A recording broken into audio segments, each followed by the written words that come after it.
A disputa econômica que envolve a exploração das terras indígenas no Brasil é um dos principais obstáculos para a demarcação desses territórios. E a falta do reconhecimento das áreas das aldeias coloca os índios em condição vulnerável, principalmente na região norte. Segundo o relatório de violência contra povos indígenas no Brasil, houve um aumento nos crimes e ameaças contra os índios em disputas territoriais.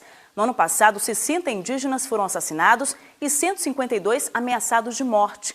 O Mato Grosso do Sul, que tem a segunda maior população de índios do país, é o campeão em conflitos e assassinatos nas aldeias.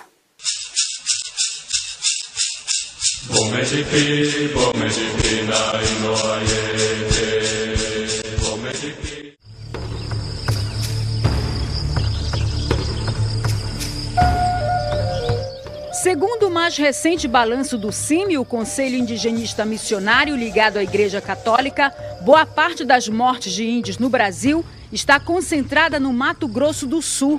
A maioria índios Guarani Kaiowá.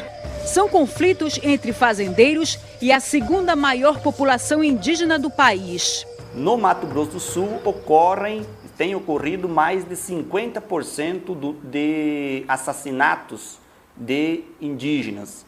Esse número de assassinatos de indígenas nos últimos anos tem girado em torno de 60 pessoas, né? E no Mato Grosso do Sul acontecem mais da metade destes assassinatos.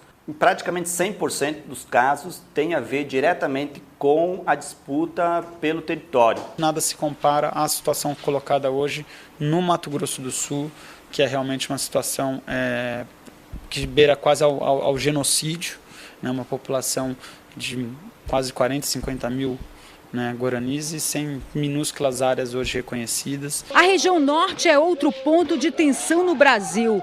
Segundo o procurador da República no Pará, Felício Pontes, a falta do reconhecimento das terras indígenas é um dos principais motivos desses confrontos. Às vezes você tem interesse de mineradoras, interesse de madeireiros, interesse de fazendeiros, que se aproveitam da não demarcação da terra indígena para poder tentar retirar madeira ou minério dentro da terra indígena.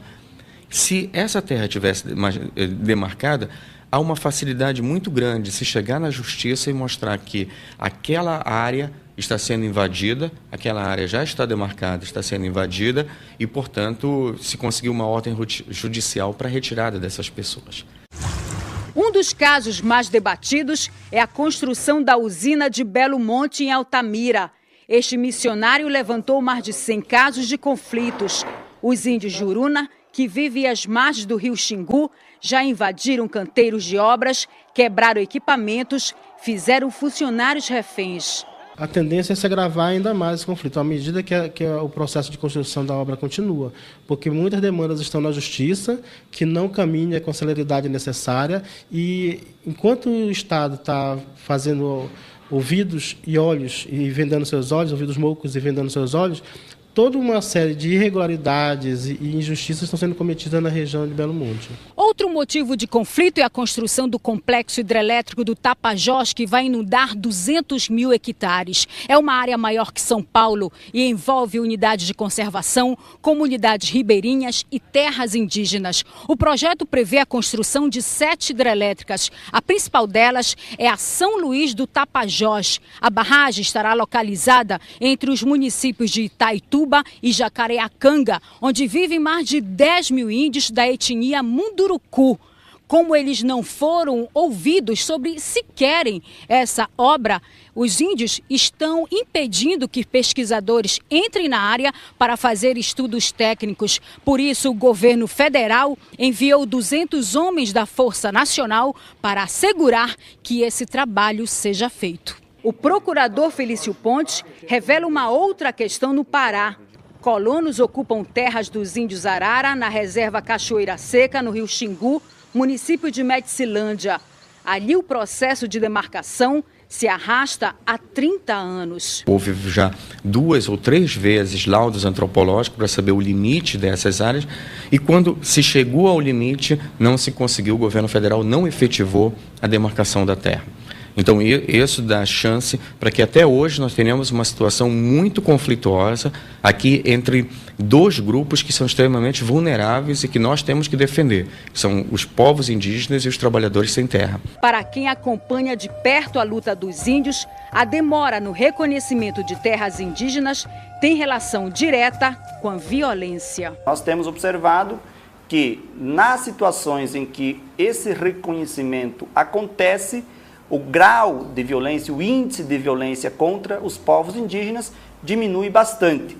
Haja visto o caso da terra indígena Raposa Serra do Sol, né, que vivia uma situação de ataques terroristas, inclusive frequentes, né, realizados por fazendeiros, arrozeiros daquela região contra comunidades indígenas, e com a demarcação, né, e a desintrusão do território, houve uma diminuição significativa do índice de violência naquela região. De acordo com a FUNAI, a dificuldade na demarcação de terras varia com a história de cada área e da região do país. A maior demanda por demarcação, por reconhecimento das terras indígenas, né, e hoje os procedimentos administrativos existentes estão situados exatamente no centro-sul, sul, nordeste, parte aqui do Mato Grosso e algumas regiões do Maranhão. Ali se concentram os nossos maiores processos hoje. O Brasil tem hoje por volta de 900 mil índios. Segundo o censo de 2010, 12% do território nacional é reconhecido como terra indígena.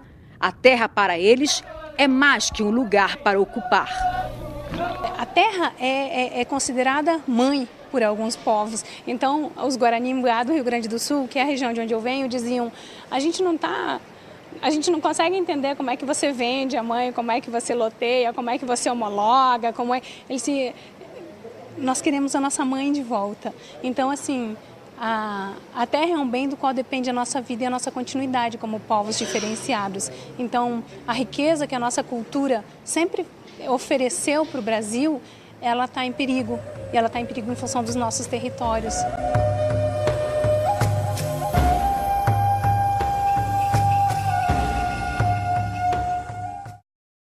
E no dia 19 de abril, Dia do Índio, a Câmara do MPF, que trata das populações indígenas e comunidades tradicionais, vai organizar uma audiência pública na sede da PGR em Brasília.